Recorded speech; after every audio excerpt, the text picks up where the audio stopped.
The following is a presentation of the Belly Up Sports Media Network.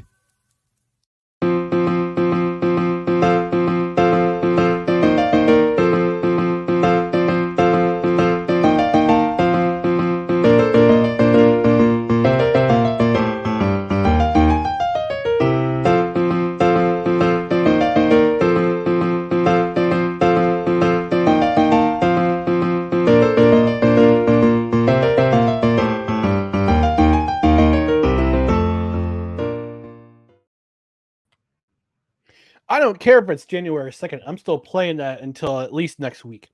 Annabelle only comes out once a year. We have to cherish it. That's right. We have to cherish every single moment of Annabelle. But anyway, welcome to No Credentials Required, where you don't need a press pass to talk sports. We are presented by Belly Up Sports in association with Godzilla Media. My name is Ryan McCarthy. I'm one of your hosts, and to my right is the man who had that bad snap that cost Alabama the game yesterday in the national championship semifinal, Dustin Henry. Dustin, how we doing? I'm sorry. There's been reporters camped outside my house. I think Paul Feinbaum probably has some words for me. You know, he wants to fight you. I hear he wants to fight you. As a result of that, to quote one great Frank Costanza, played wonderfully by Jerry Stiller, I worked out with a dumbbell today. I feel vigorous. But how are you, sir? How was New Year's? I'm raring and ready to go. You were telling me in the green room before we went on that you did work out today. The first workout of the 2024, and you're feeling it. So yeah. No need for bitter coffee, but that's okay. No. I'm good. I'm hoping I'm not fighting off something. My sister unfortunately is not feeling great. I'm hoping that. Oh man. I'm trying to fight off something. I think I'm going to try to fight off something myself, because on Friday I'm going to New Jersey to watch the New Jersey Devils play the Chicago Blackhawks, and I don't want to be sick the entire time. So no, I don't blame you for that. I would like. So I'm down I'm down emergency, taking Mucinex, taking whatever measure necessary to try to get whatever is out of me. Hopefully it's just the weather that's affecting my sinuses. But I don't want to tell my buddy on Friday morning can't go. Oh man, that would suck. Yeah. That would suck. But no, things are good. Yesterday for New Year's I visited my mom. She's doing great. She's improving where she is. How was your New Year's, man? Oh, New Year's was low key. It ended up just being my sister, my brother-in-law, and me. Some other people were supposed to come, but they could not make it. So it was the three of us. And we made, like some prime rib type stuff, mashed potatoes. I brought over some homemade bread. We got after it. We just snacked and watched the Lord of the Rings, 2 of the 3 movies, and then watched the ball drop. And that was it. My sister and I made some fancy cocktails. Brother-in-law doesn't drink, but she and I do, very much so, as you've witnessed. Yeah. And so we made some cocktails, had some wine, and that was it. Very low-key start to 2024. Yeah, you always need a low-key start. I did the same thing. Went to my brother's house up in Malta. Wanted to be in good enough shape for the beginning of the new year. So I wanted to get the ground running yesterday. Got my first workout of the year. It was great. And got my first work day back. And I think that's the second depressing feature about the holiday is that first it's Christmas. The day after Christmas is pretty depressing. The day after New Year's is also pretty depressing because you go back to work. Yes, for sure. Man. Because then you're just settling in for like that long winter, just and you have to go back to work. Now my work is not off as long as some people's are, but it still is. You're not working a full week, and especially with the way I structure things, I don't work a full week from Thanksgiving on. I usually have time to burn at the end of the year. So but then you're saddling in, you're like, oh, I got to work a full week after this. And, for me, my first day off, unless I put in for one, is not until Memorial Day. So I always saddle in and I'm like, well, this is it. you know. Mhm. Yep. So Yep. So we're going to get to week 17. We're going to recap week 17 in just a moment. But before we do that, just want to remind you about our social media channels right down here below: Twitter, Instagram, and the now infrequently used TikTok. It's at NoCredsREQ, Facebook.com/NoCredsREQ, YouTube.com/at NoCredsREQ. And starting this week, you can also find our content the next day. Since we're streaming live on Tuesdays, we're going to have a replay available on our Rumble channel on Wednesdays at 8 a.m. Eastern. And the show will also be on replay on the Belly Up Sports YouTube channel the next day as well. So the Wednesday show, the Tuesday or Wednesday show, depending on when we go on during the week, will be available the next day. On Saturdays, and don't forget Saturday, we have our first Saturday brunch of 2024. We're making it on the regular. So yes. in the meantime, like, comment, share, and subscribe to all of our social media channels down here below.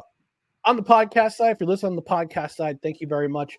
You can subscribe to the podcast on a myriad of podcast platforms, including Apple Podcasts, Spotify, Spreaker, Google Play, wherever you podcast. Rate and review. 5 stars is the number of stars you should rate. Also review it. If you're on a platform where you can review it, we'll read your review on the air. And because this is a live show, we want you to engage with us. We want your comments. And Dustin, it's the first time we're going to hit it in 2024. Here it is.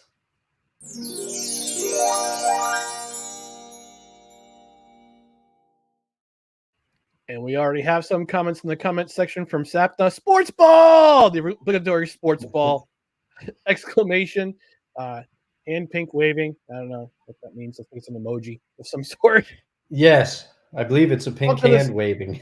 Yes, a pink hand waving. And Wonka the Stain joining us from parts unknown, weight unknown. His first appearance in the comment section for 2024. Happy New Year, Wonka. Hope you had a great one. Yeah. Happy New Year. And now it's officially 2024. Now that Wonko has made a comment, welcome, Wonko. I feel like we can start the year now. It's like the start of the league year in the NFL. Right. Just don't tear your Achilles 4 plays in. Like quarterback did this year. Oh, man. God, JETS. Just end the season rather mercifully. Oh. All right, so we're going to talk about week 17 in this particular episode.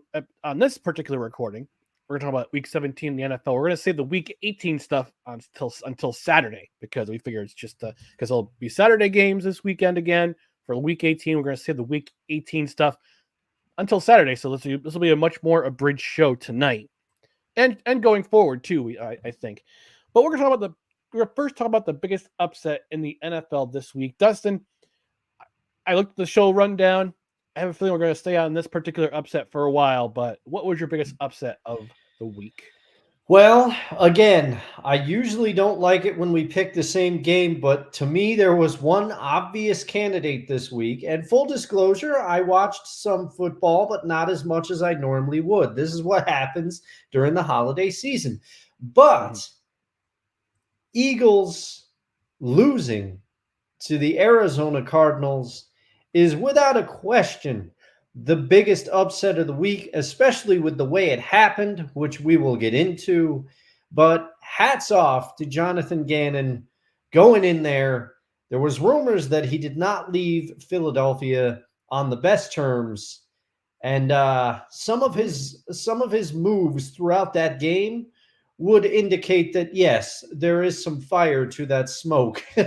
Because he really had a couple of moves where it's like, ooh, that takes some brass ones, buddy. But it all paid off for Jonathan Gannon and the Arizona Cardinals as they go into Philly and shock the Eagles. And the Eagles, they're in a bit of a free fall right now. This is concerning for this squad right here, I'm going to say. And yeah, I mean, for me, the way that they lost the game, which I'll let you get into some of the details. I know you have a lot to say, but to me, the key thing watching this game, what really killed Philadelphia was their inability to stop the run.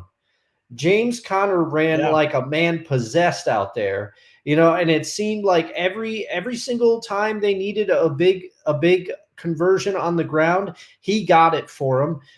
Former Jet, I'm sure, much to your dismay, Michael Carter looked very good in that game as well. The Should have Eagles could not stop never the run. waved him. Yeah, Should have never yeah, waved him, because today, guess what happened yes. today? The Jets They waved waived Dalvin Cook. Dalvin Cook. Yeah. Yeah. Come Who on. he came out and then threw, in my opinion, some major shade at the Jets because he said, my body's ready and raring to go. I just want an opportunity. And I'm like, oh, man. That was in an interview before he was let go by the Jets, and he was already referring to his Jets tenure in the past tense. But anyway, Michael Carter looked very, very good. I believe he chipped in for 75 yards rushing on the ground. Also, Kyler Murray, was good in the short burst that he rushed for. The Cardinals gashed the Eagles on the ground for, I believe, a total of 221 total yards, and that spelled disaster for the Eagles. Their run defense really let them down in this game. But with that, I cede the floor to you, sir. That's the biggest upset to me, and I have a feeling you agree with me. I actually do, and I was thinking about this game. I was at the my local watering hole establishment, the factory. Shout out to the factory. Shout out to Heidi and Amy and the rest of the staff there. I got to get there. I got to get there. Yeah, man, come on up. Come on up, Yeah, man. definitely. Good time. It's a great time. It's a great time. They'll give you a big old mug of beer that I usually get. I'm part of the mug club. It's 25. You get a 25-ounce mug of beer for the same price you would get for a pint. It's awesome. Oh, nice. Yeah. Nice. And I think it's $50 to join.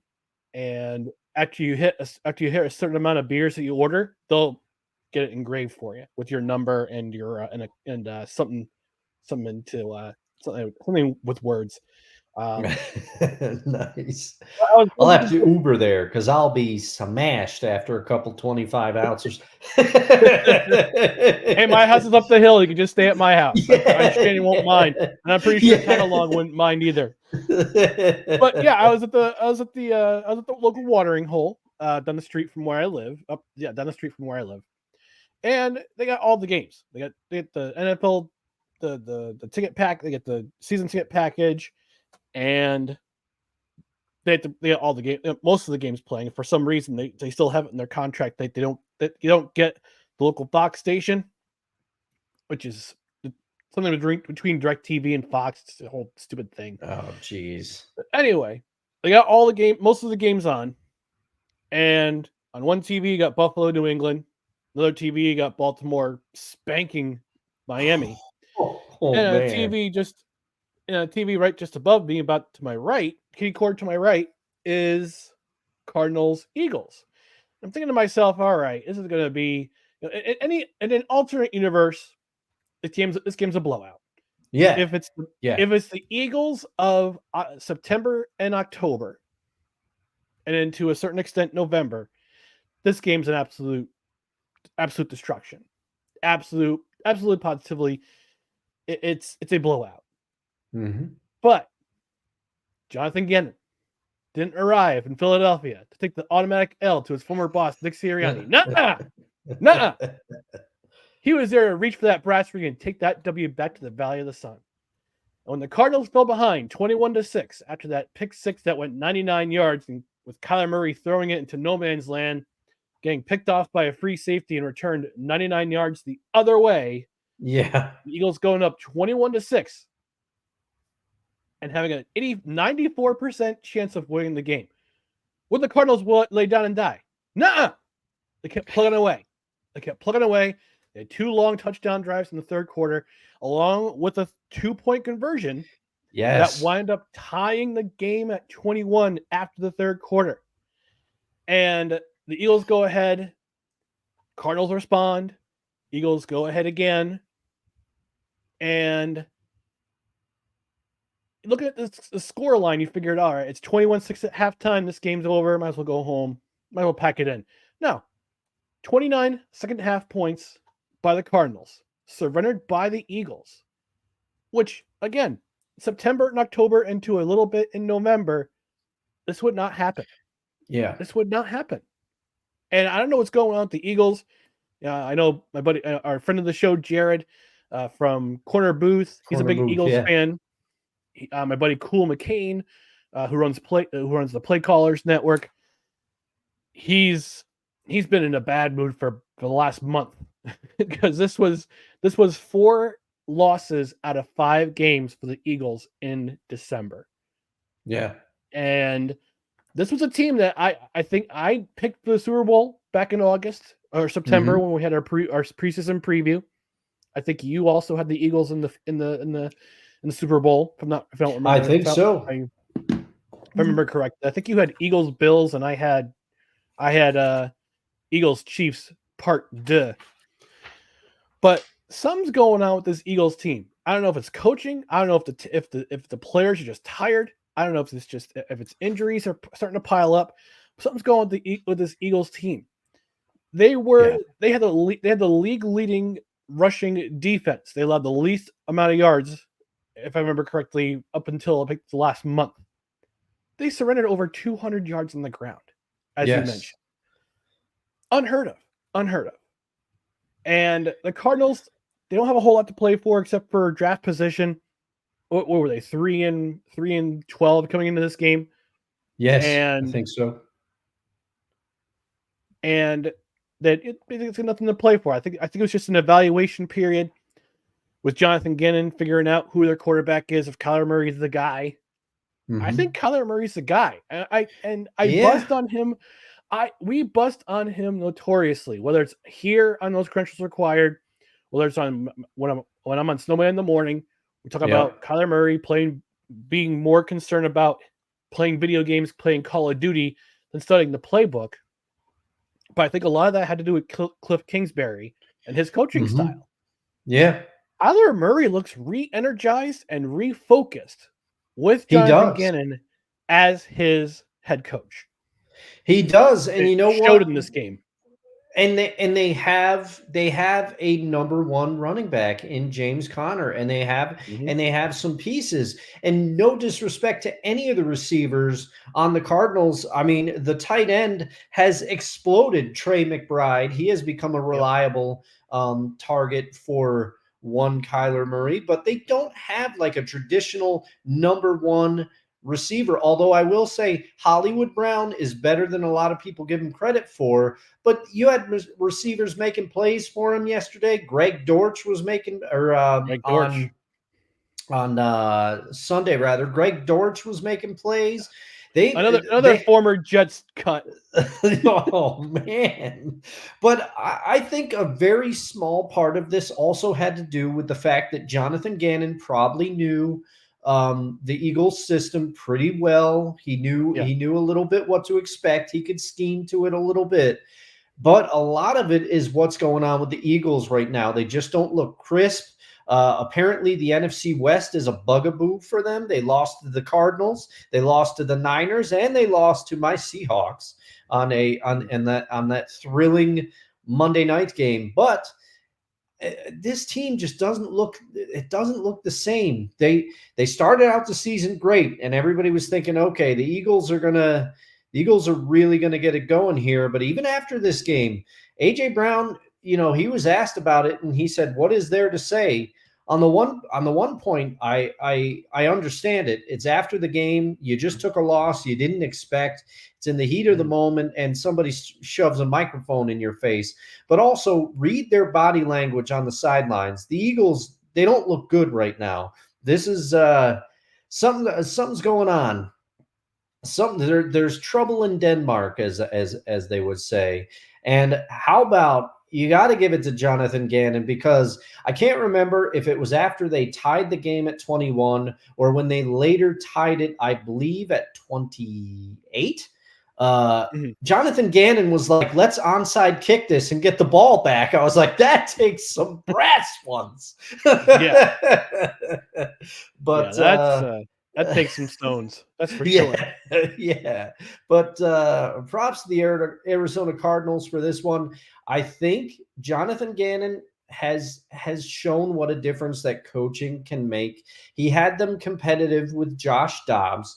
And everybody threw the towel in on him on the season when they cut Colt McCoy to begin the year. I'm like, well, he was your best guy, Yeah. And so you thought they were giving up. I'll tell you, I am not looking forward to playing them in the division next year with a healthy Kyler Murray. It's going to be tough.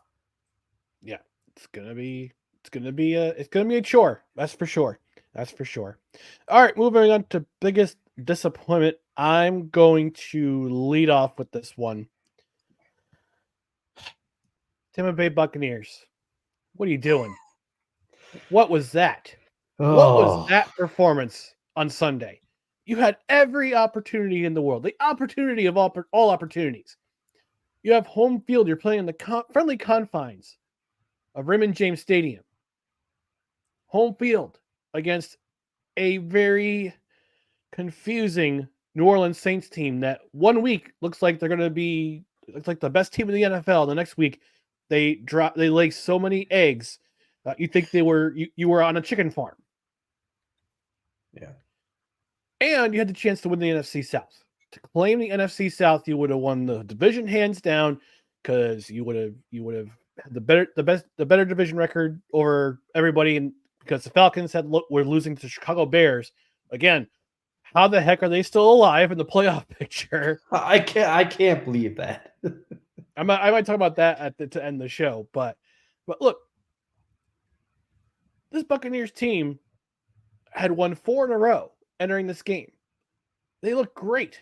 Baker Mayfield was playing like he was the number 1 pick again, like he was back in the Cleveland Browns. Defense is playing well. Mike Evans looks every bit of the all-pro receiver he has been. Mm-hmm. And then they get skunked by a Saints team that's somehow still in the division title conversation, and the Falcons are still in the conversation for the division title. This is terrible. It is. They commit 4 turnovers. Baker Mayfield throws 2 interceptions. He throws 2 touchdowns and over 300 yards. But by that time, they were down 27-0. 4 turnovers in a game that they could have won in the division, and instead they're the ones who laid the giant egg. Now they're lucky in the fact that they get to play the Carolina Panthers next week, or as I call them, the Carolina Trash Kitties.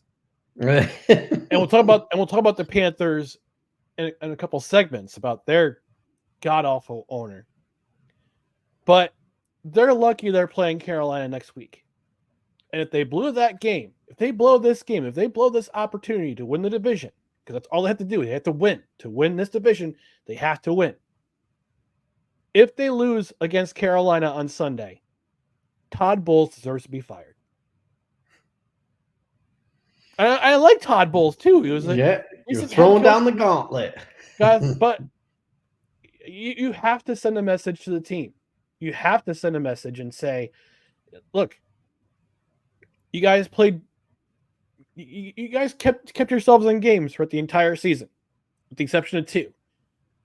And you had a great winning streak, great chance to win the division on Sunday, and you absolutely just you blow it. You blow it. Yeah. And we got to start cleaning house. Starting with the head coach. And hey, if they don't win on Sunday, this coming Sunday against Carolina, I think they blow up the team. That's in my opinion. Yeah, I mean, they might, because, the thing is, Baker Mayfield was supposed to be a bridge quarterback. After the retirement of Tom Brady, they needed somebody to come in and just be a bridge to their next guy so that they could start a rebuild. But then 2 funny things happened. One, I don't think Jason Licht realized how bad the rest of the NFC South was going to be. Ugh. And 2, the Bucs, as we just detailed, played better than everybody thought, including and especially Baker. I mean, there was talk, Mike Evans, you knew he was very talented. You knew Chris Godwin was very talented. Rashad Rashad White? Rashad White. Yep. Yeah, Rashad White, he had shown some flashes, but you're like, behind that offensive line, what's going to happen? And I think everybody except Mike Evans, you got what you expected from him. Chris Godwin has taken a little bit to come around, but he has. And so I think everybody overperformed. So then the whole narrative on their season switched. But you and I have talked about it before, and I have to revisit this a little bit with you as someone who has intimate knowledge of Todd Bowles and his coaching style from his time with the New York Jets. Todd Bowles, do you think he is a classic example of great coordinator, maybe not the greatest when you put him into the head coaching job? Yes. Okay. Absolutely. Okay. Very succinct. Yeah. Todd Bowles, Josh McDaniels, who is somehow now in the conversation about taking over as head coach of the New England Patriots. That would be horrific. Jobs? That would be horrific. Oh my God. No, it wouldn't. It would be hilarious. Delicious. I mean, you as a Jets fan, you want it to happen because you want them to be, in the doldrums for years. And let me tell you, Josh McDaniels would take them there. Oh, he would. He would. Jeez. So who is your I have a feeling who your biggest disappointment is going to be, Dustin, but I'll give you the floor. Who is your biggest disappointment this week in the NFL? Ryan, why does this have to happen? Prior to 2006, I had nothing against the Pittsburgh Steelers. And maybe I shouldn't say it's the Steelers, but how does this happen? Why can't my Seattle Seahawks ever beat the Pittsburgh Steelers? They have become my nemesis, Ryan. They are the Lex Luthor to my Superman. They are the Joker to my Batman. What's funny is that the Seahawks were the green. Yes, Lex Luthor always puts on Superman. But sorry, go ahead. Keep going. But sorry, I had to note that. Now, the thing that was baffling to me, Geno, he had some nice plays in this game. He had a key fumble, which really hurt us. It was not, I'm sorry I said us. I know a lot of people don't like it, but whatever. But the killer to me, the biggest disappointment. Now, their defense didn't play very well at all. I mean, they picked off Mason Rudolph early, and I was excited because I'm like, oh, okay, here we go. But the problem is, last year, the Seahawks couldn't stop the run. They couldn't stop the run at all. Anyone could run on the Seahawks. This year, to start the year, they couldn't stop the pass, but their run defense, they shored it up. They had a pretty good run defense for big parts of the season here. But in this game, their run defense was awful, and I'm going to tell you why. Jaylen Warren has looked like the more explosive running back. He has looked great. There has been arguments that he should have the starting job in Pittsburgh because he's looked so good. However, Najee Harris, and I consulted with a Steelers fan today because I just wanted to say, hey, am I right about this? Because I said, to my eye, for large chunks of the season, Najee Harris has looked cooked. He can't get out. He can't find openings. He has looked terrible to the point where people in Pittsburgh and others around the league were starting to question, is this guy a bust? There was rumblings of that conversation. Najee Harris looked amazing against the Seahawks on Sunday in a game that the Seahawks had to have. Yes, they still have a shot at the playoffs, but now they have to win against an Arizona team that is fired up, and they also need some help. They could have gotten right into the playoffs if they could have just beaten the Steelers, but you let Najee Harris, who has looked terrible at points in the season. No offense, Najee. Don't come out and stiff arm me. That was a pretty good stiff arm you threw. But he looked amazing. He and Paul Feinbaum are going to be outside your house with a laptop. I think I could take Feinbaum. Najee, I'm in trouble. Najee, I'm in trouble. Yeah, just clinking the glass bottles. But that was the thing. Much like the Arizona game, much like the Eagles, the Seahawks could not stop the run. Najee ran on him for I think it was 122 yards. I would have to look at my notes to remember. Real-time And then research, folks. Real-time research. I believe it was 122 yards. I'll have to take a look. I am looking for. Go ahead. I'm looking. Go ahead. Keep going. Yes, Najee got 122 yards and 2 TDs, 2 rushing TDs. And then Jaylen Warren, he just threw in 75 yards and a TD for good measure. So you can't do that in a game that you had to win, especially where at points the run defense had been the strong point of your defense because you couldn't stop the pass. So it's just a very frustrating loss for my Seahawks yesterday. People are going to say it's a homer pick, whatever, but I was disappointed. I thought they would be able to beat this Steelers team, especially with Mason Rudolph starting at quarterback. No offense, Mason, but when you can't stop the run like that, it gives Mason Rudolph, he is a quarterback that can play in the NFL. He will make throws if the running attack is that good. It's simply the way it works. Yeah, that's that is definitely a fact. And I look as a Jets fan, I'm used to disappointment. So I could, and you could call my thing. You could call me a homer. I'm talking about the Jets every single week. Last week I didn't do it so much because I was just that disappointed. Teams, man. It's our team, but it's our teams. It is our teams. Yeah. We watch. We're fans. So cut us some slack. And if you don't like it, go pound sand. Most entertaining game of the week. I think you could agree with me, Dustin. Cardinals-Eagles was the most entertaining game from week 17.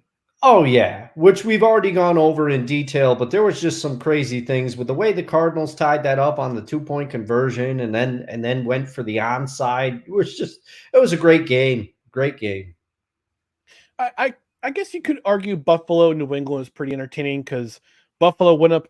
They forced 4 turnovers on the Patriots when the Patriots on the Patriots' first 4 possessions, 4 turnovers, and it wasn't just turnovers, but it was turnovers inside their own territory. Oh man, and one was a pick 6, and yet somehow they were still in the game throughout the entire game. I'm sitting there going, all right, for what it's worth, the Patriots being who they are this year, at least they were plucky and they were kept themselves in games when it came to Buffalo. So I almost went up winning that game. I was hoping Buffalo would add one more touchdown just because I wanted to see them rub their nose in the see themselves rub Belichick's nose in it a little bit. But from what I understand, the Patriots are guaranteed the number 2 or 3 pick in the draft if they lose on Sunday against my New York Jets. Hip hip hooray! Well, which will be the least entertaining game in Week 18. But we'll talk about that on Saturday morning. Little teaser for Saturday, maybe, of the direction that we could be going. Little teaser for Saturday. Little appetizer before the brunch. But that's right. You get yourself in a moose bouche. Yeah. But I do have to say, much like you just did, I would like to throw a little honorable shout out to the Lions versus the Cowboys because I found that game very, very entertaining as well. Mm-hmm. The two teams, it was funny because as I was watching that, I'm thinking these two teams are kind of like mirror images of each other. They have some defensive stars on both teams. Both quarterbacks kind of can be a little inconsistent. No shade at Jared Goff at all. He does have moments, but it was kind of funny because what was accented is both teams turned the ball over very early. I think it was in the first quarter, and I'm thinking, man. And then these two teams, there was just it was back and forth. There was a lot of things that happened. I'll get into one specific thing later in the show, but I would love to see this matchup again. I'd love to see Cowboys versus Lions in the playoffs because it was very entertaining. I would love to watch it again. And man, we're going to get to a little bit about it later in the show, but by and large, I'm not saying we should always have it, But for this time around the holidays and things like this is the perfect time of year for Saturday football. I've said it before. Wild card weekends is always one of my favorite weekends of the football year, and we're on the precipice of another one, and I can't wait. Saturday NFL football is something special. Yes, absolutely. Absolutely. Before we take our commercial break, take a quick trip to the comment section. A Pizzle McCoffee. Thanks for stopping by, Piz. Appreciate you. My friend Emily kept chiming in. Yay, sports ball. Happy New Year. Happy New Year to you as well. Wonko says the NFC South is an Agatha Christie mystery. Yeah. I've said before, the tagline for the NFC South should be this year, the NFC South, somebody's got to win it. and hey, it's happened before. I wish I had gotten a NFC West 7-9 Seahawks division champions hat. I wish I did. I wish I had the stones. You could probably find it on eBay. I probably could, but now it'll be exorbitantly expensive, especially because they then beat the Saints because they had that home game. That's right. The Saints were the defending Super Bowl champion at that time. Yes, they were. Emily also asks, "Is there any update on Kitty Ball?" No, we got to talk about. Well, we got to meet outside of. We got to have a production meeting about Kitty Ball coming soon to this channel. Kitty Ball. We'll draft teams. We got to talk to the streaming networks. Yeah, we gotta find some cats. Well, here's the thing with Kitty Ball. It could be a surprise. Like with the cats you get. Some are ill-tempered, some are well-mannered. You'll find out yourself. We've seen this once you poop the snoot. We've seen this before with Chilean sea bass. I've heard they could also be very ill-tempered as well. No, but they're very ill-tempered.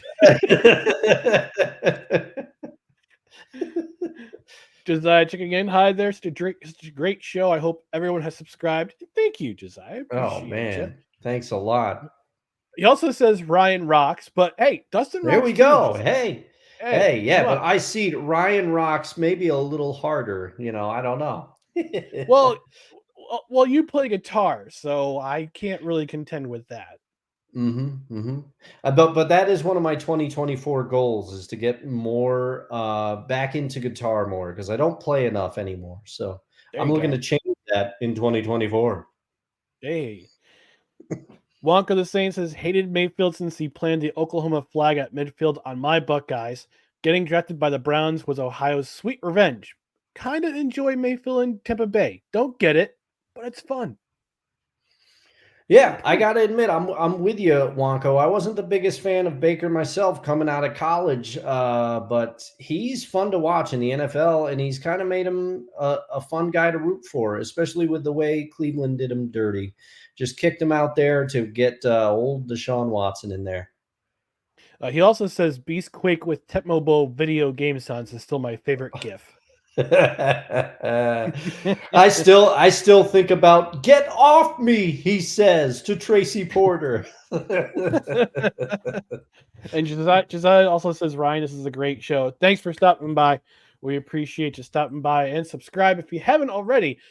But on that note, we'll take our commercial break, and we come back. We'll talk about some other things that we kind of pay attention to week 17. So stay tuned for more. No credentials required. Hey everyone, it's Ryan from No Credentials Required to talk to you about one of our newest partners at Belly Up Sports, SeatGeek. Yeah, live sports is great on television, but the feeling of being at the arena is a priceless experience. That's why our friends at SeatGeek are there to help you find the best tickets at the best prices. Not only can you get tickets to sporting events, but you can also get tickets to concerts, comedy shows, musicals, and more. Search for your desired event now at SeatGeek.com, enter promo code BellyUpSports at checkout, and you save $20 off your first purchase. SeatGeek.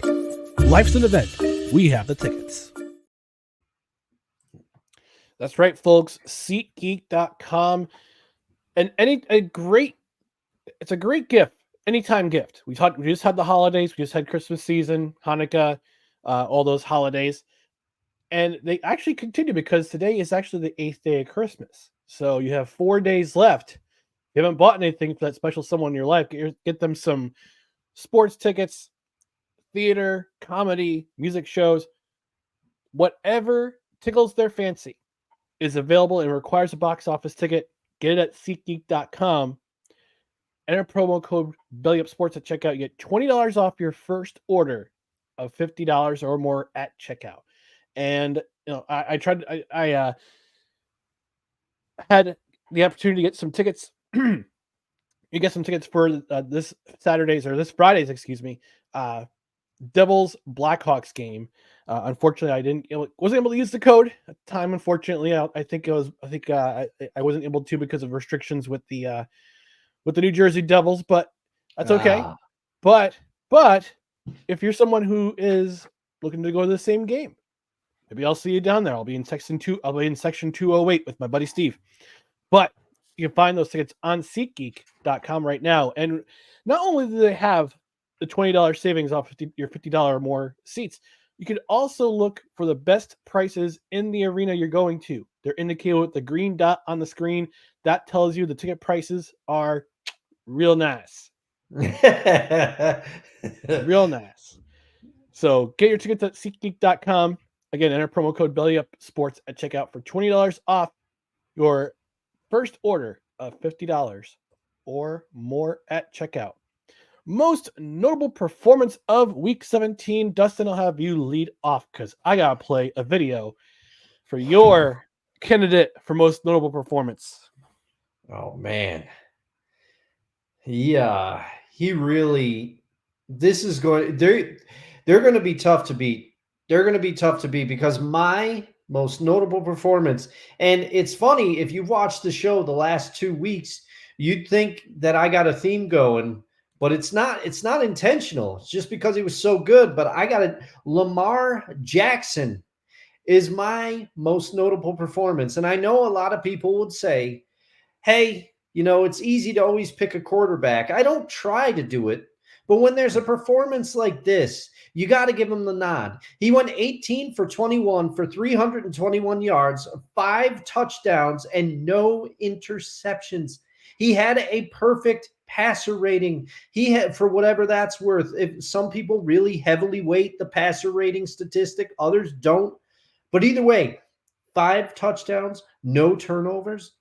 It's ridiculous. You couple that with the way their defense has been playing, who's going to stop the Baltimore Ravens? Hats off to Lamar Jackson. They are getting hot at the exact right time.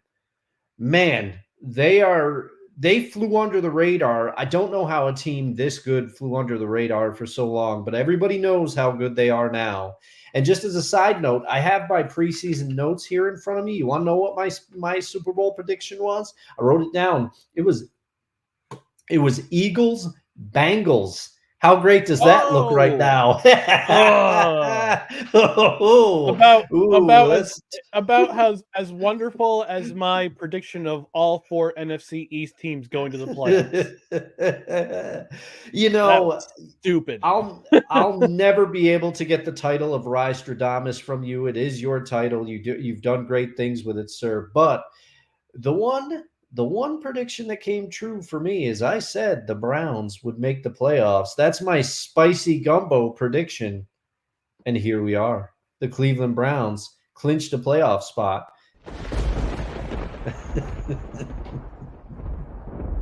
I didn't think that Joe Flacco would be their quarterback when they did it. Nobody did. That's the amazing part is that nobody thought, all right. We signed to Deshaun Watson, that huge $240 million guaranteed contract. He's going to lead us to the playoffs. He breaks his shoulder. Dorian Thompson-Robinson gets concussed. PJ Walker is terrible. Who are they bringing off the couch? Joe Flacco. To go with our theme, former Baltimore Ravens great Joe Flacco. That's true. He did win a Super Bowl with them. Joe Flacco is still elite. He's still elite. Yeah, he still got it.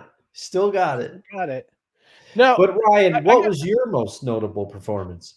Well, before we get to that, I want to bring up a clip from a radio show, a Fox radio show clip, Fox Sports radio show clip from a young lady named Monse Bolaños talking about Lamar Jackson. Okay. And I'm going to play this clip. It made the rounds on social media last week, and leading up to this particular game this past week against the Miami Dolphins, in which one particular panelist on I forgot which show said that the Ravens would beat the Dolphins by a score of 42-17, which prompted a former Miami Herald columnist to say, "No, it was Keyshawn Johnson." Keyshawn Johnson said Ravens 42, Dolphins 17.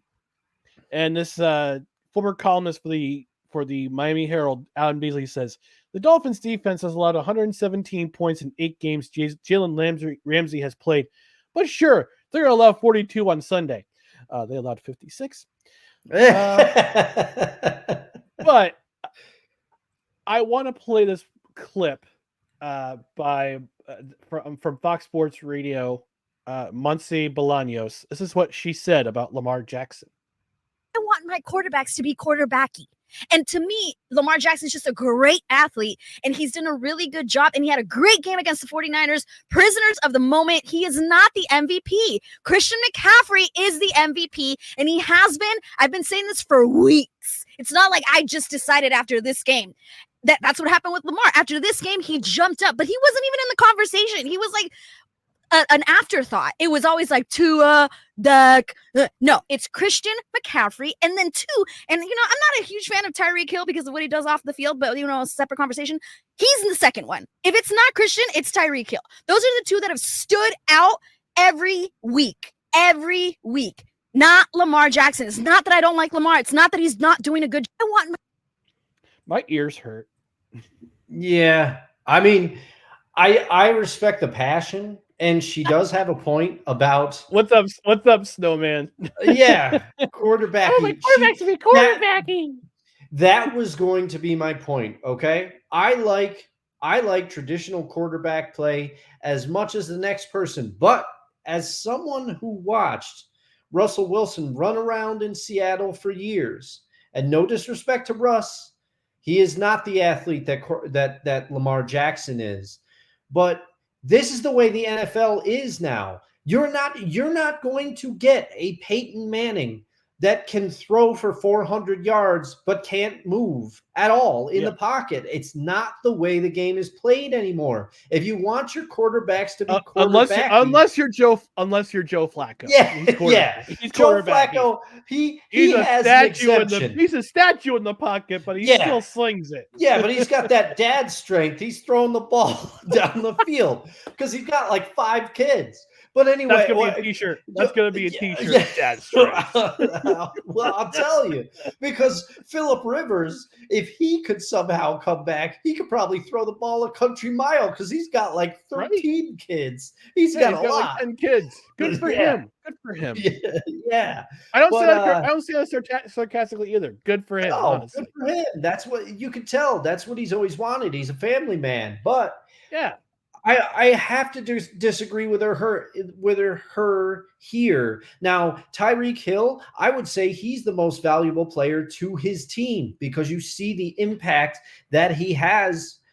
When the Dolphins do not have him on the field, they are a different team. There is no question about that. A case could be made for Christian McCaffrey. But with the way Lamar Jackson has played, you cannot just say that you want your quarterbacks to be quarterbacky because the league is trending in an opposite direction.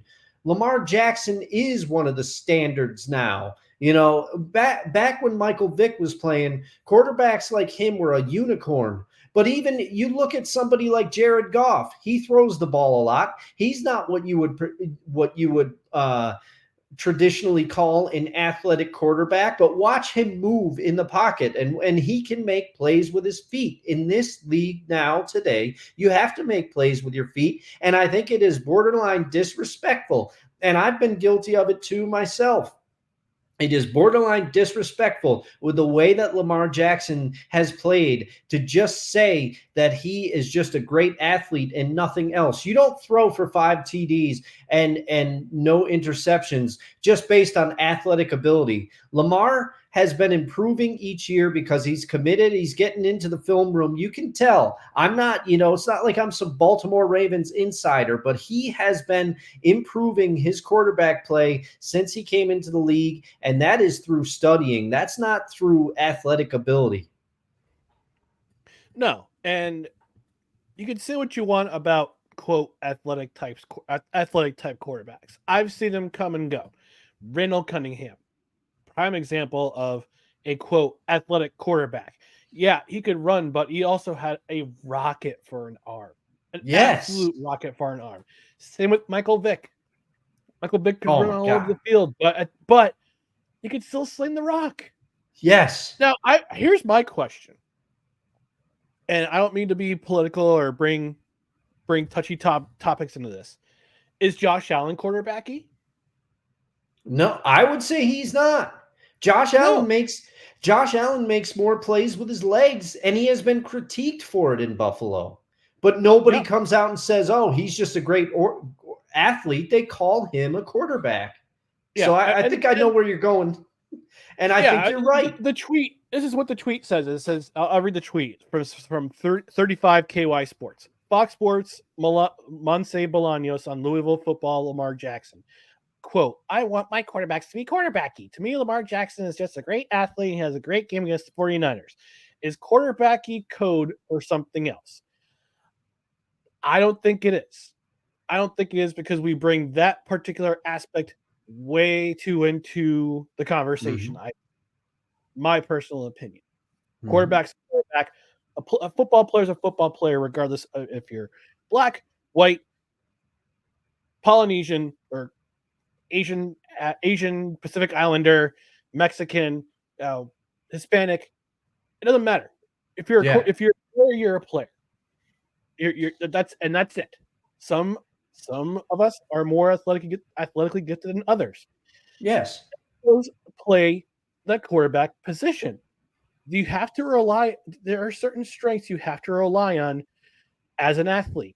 For a quarterback, you can sling the rock and you can use your legs to move the ball forward. Nobody said you had to be you just pigeonhole yourself into a particular position. Some guys are better suited as a pocket passer. Some guys can use their legs to run. Yep. It doesn't matter. The only stat that matters, the W. Yes. Can you put more W's? Can you put more in the W column than you can in the L column? That's what it comes down to. And not Lamar Jackson proved it. I'm sorry to keep rambling, but you mentioned Lamar Jackson as your most notable performance of the week, and he's been under the radar the entire year because we didn't know which version of Lamar Jackson we were going to get this season. Was it going to be the one from last season who played great for the first 10 games, hurt his knee, and said, "Screw it, I'm not going back out there because I got a payday coming"? We did not expect this version of Lamar Jackson at all this year. He was doing the Cobra Kai tour, and he's showing no mercy against any of his opponents. And it's absolutely positively fun to see. Yes, and I'll keep it short. I did not expect us to go in this direction. Thank you for playing. Neither did I, but I like it. Thank you for playing this clip. But I would argue that there are two quarterbacks that I'm going to cite that will prove my point. Well, technically 3 with the way that I'm going to go. Well, look at Michael Vick's time in Atlanta. Michael Vick's time in Atlanta was, I'm going to win games with my athletic ability and because I can throw the ball really, really long. And, then some things happened.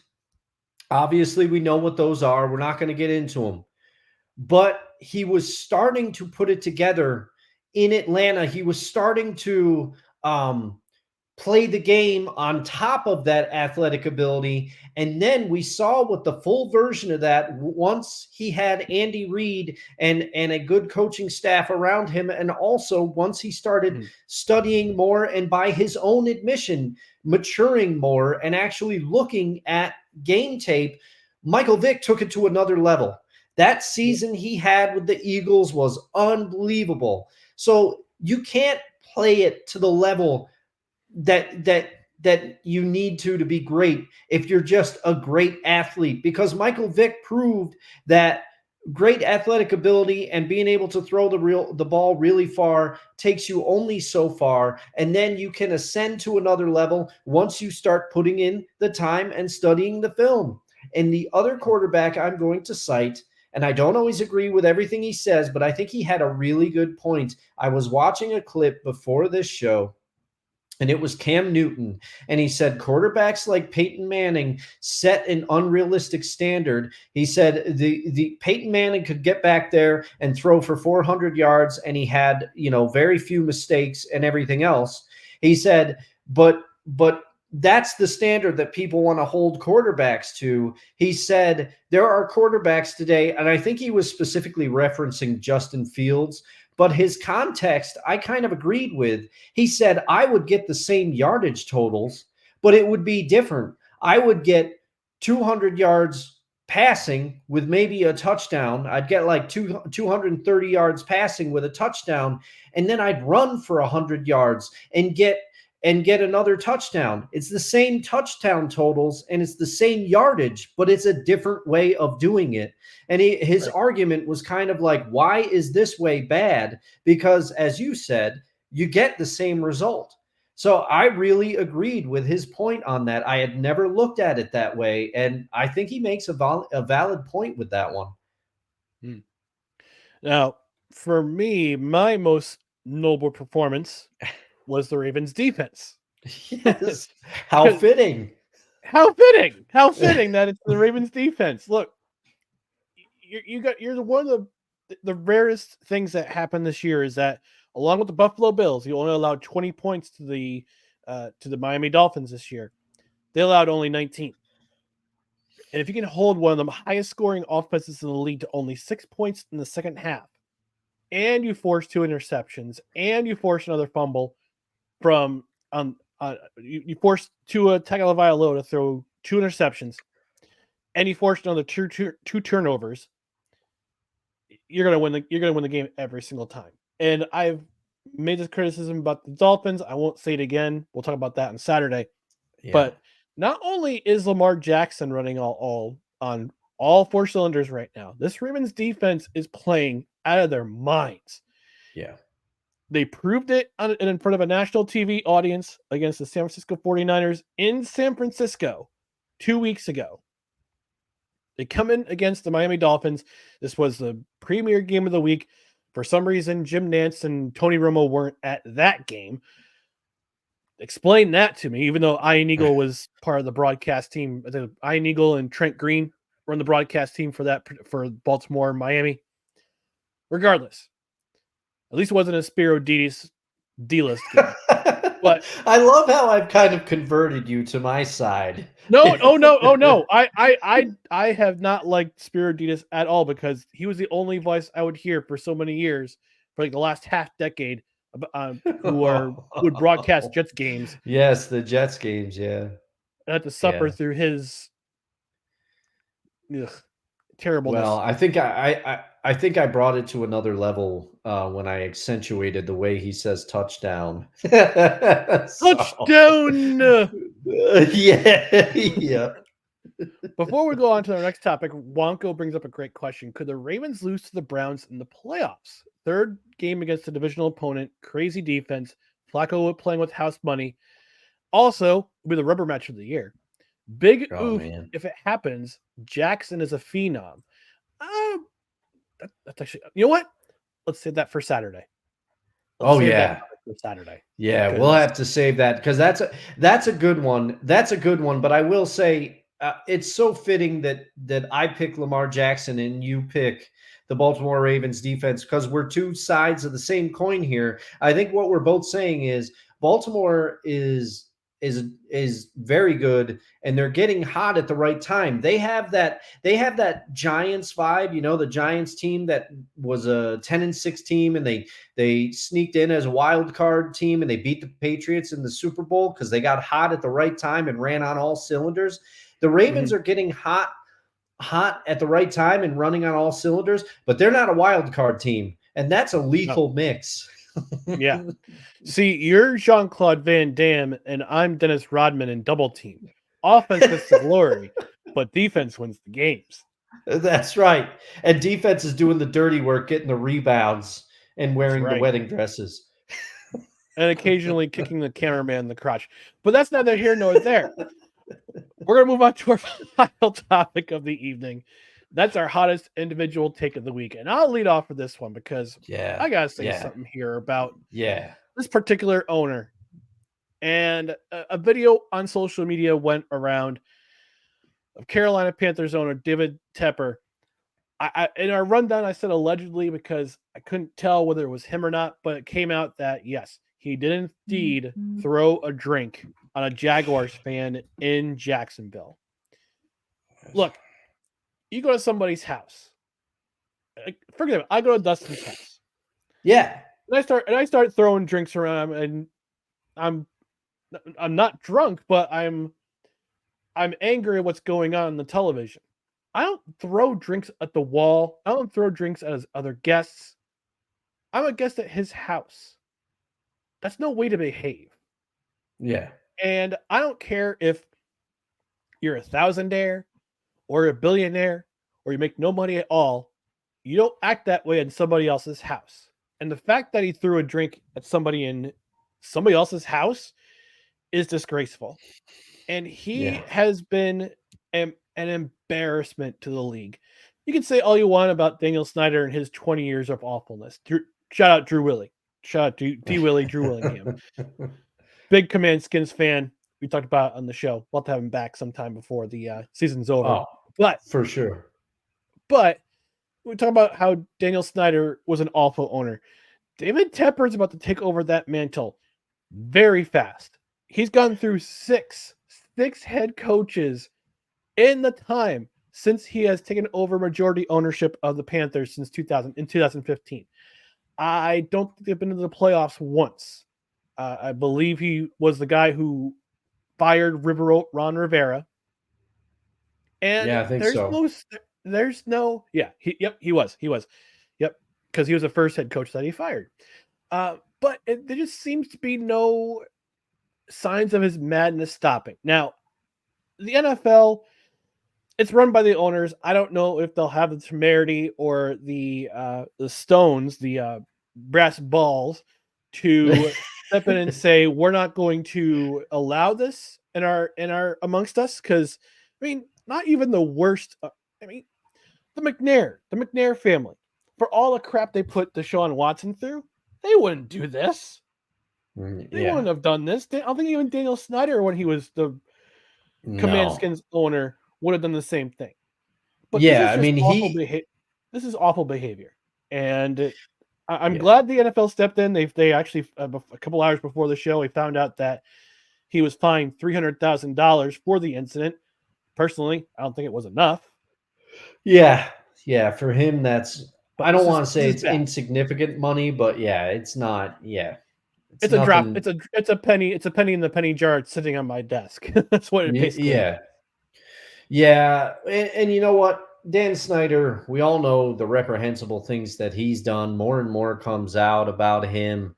But there's a difference between being passionate and there's a difference between being just irrational and terrible. And for what it's worth, Jerry Richardson, I believe, the previous owner of the Carolina Panthers, he wasn't exactly fantastic. There was some stuff that came out about him, especially around drafting quarterbacks and some of his remarks surrounding Cam Newton and others.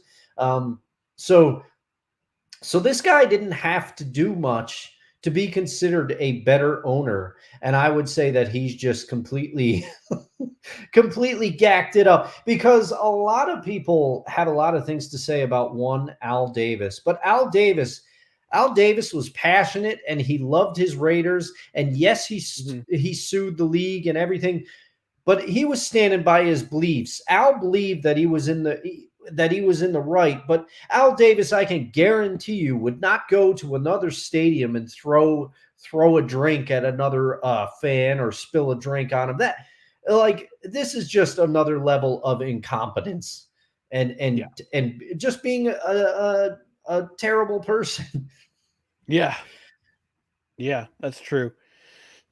All right, Dustin, what's your hottest individual takeaway from week 17? All right. Well, mine is a little less.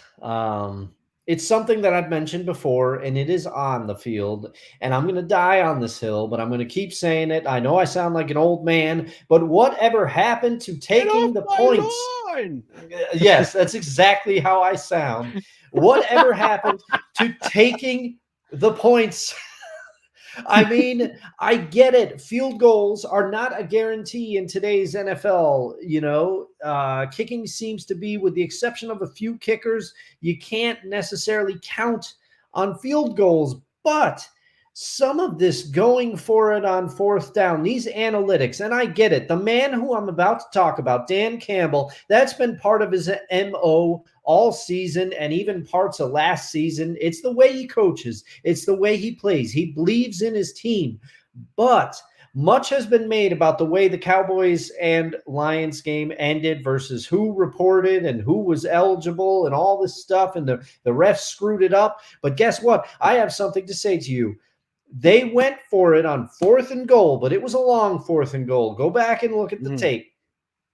It was 5 minutes and change left in the half, and they could have kicked a field goal. They could have tried for the field goal and got out of there with 3 points. They were only down 7-3 at the time. They go for it. Guess what? Fast forward to the end of the game. And hindsight is 2020. Maybe if they had taken a field goal, it would have changed the complexion of the entire game and changed the way that they coach for the rest of the game. You can't say that. But the Detroit Lions ended up losing 20-19 on a 2-point conversion that they got flagged for, that I don't think they should have been flagged for based on what Dan Campbell said. He's like, I explained to the officials that this play was a possibility. I explained what would happen. We shouldn't have been flagged for it. I agree with him. But my counter argument would have been, if you had kicked the field goal when you were only down 7-3, it would have brought you 7-6. You wouldn't have even been in that position later in the game. If everything had played out exactly the way it did, you would have come away with that victory if you had taken the 3 points instead of going for it and not getting it. I don't understand where it's become automatic now. You get into the red zone and it's like, go for it on 4th and 12. Don't kick a field goal. I don't understand. No. And unfortunately, a lot of times, Dan Campbell's got to dial back the 4th downs.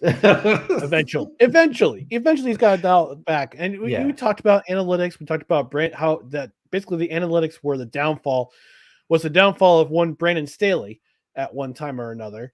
And it's just you're not relying enough on your gut to figure out what's going on with the situations. Yeah, great.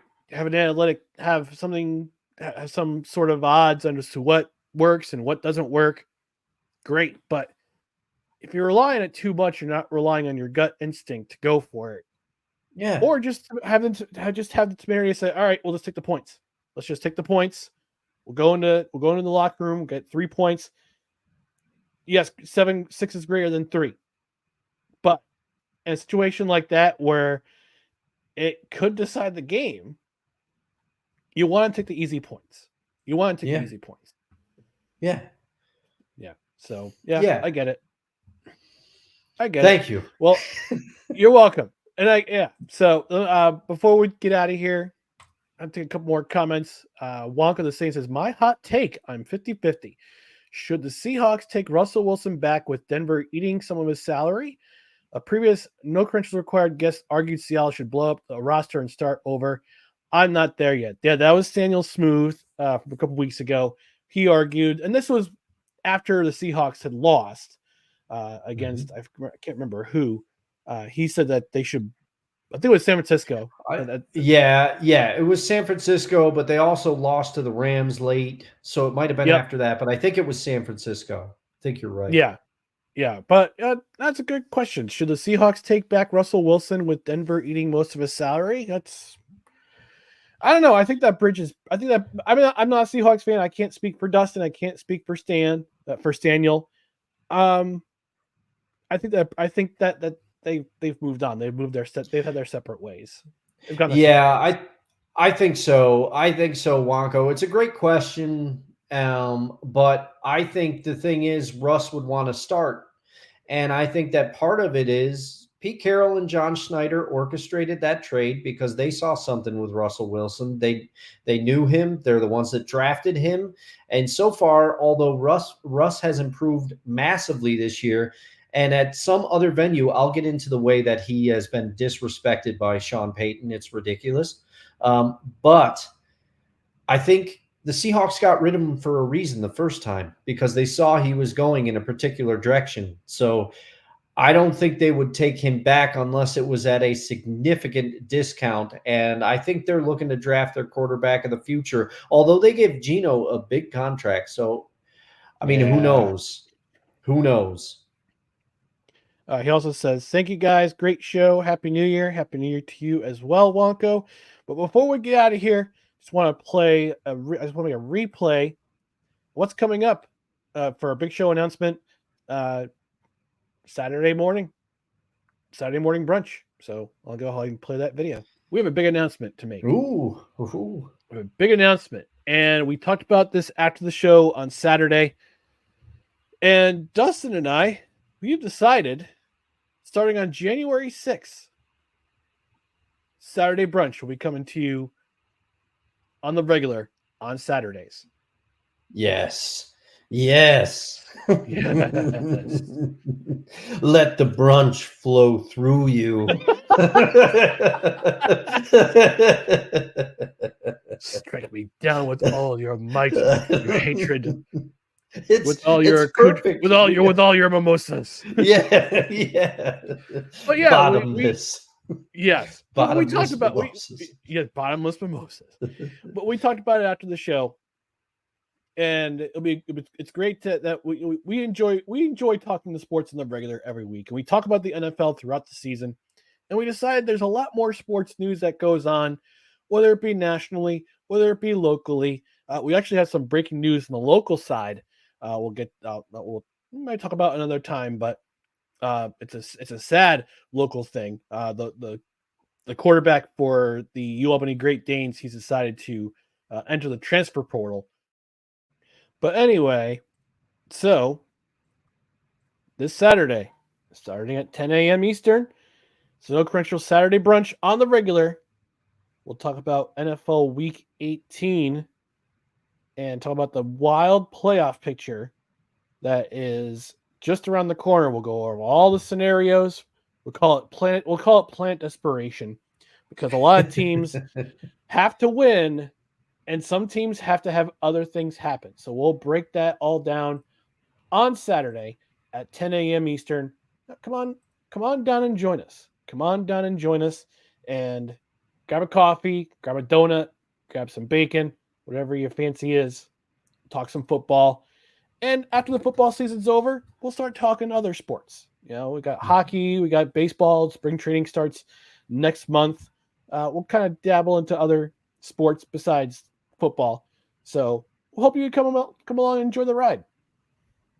Yeah, I'm looking forward to it. I know Ryan's looking forward to it, and we hope to see a lot of you there. And also the brunch episode.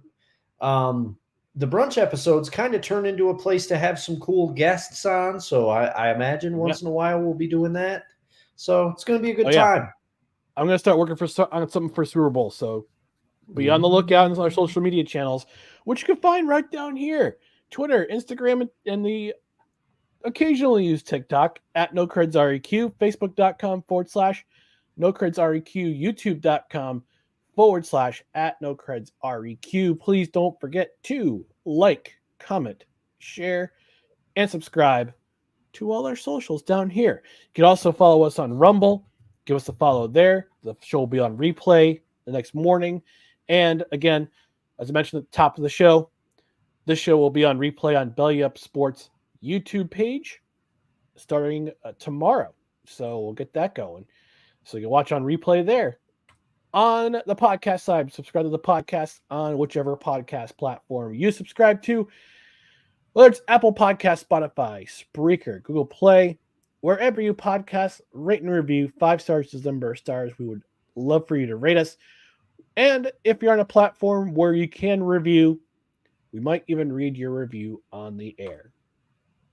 Thanks for joining us for this edition of No Credentials Required, where you don't need a press pass to talk sports. We are presented by Belly Up Sports in association with Godzilla Media. My name's Ryan McCarthy.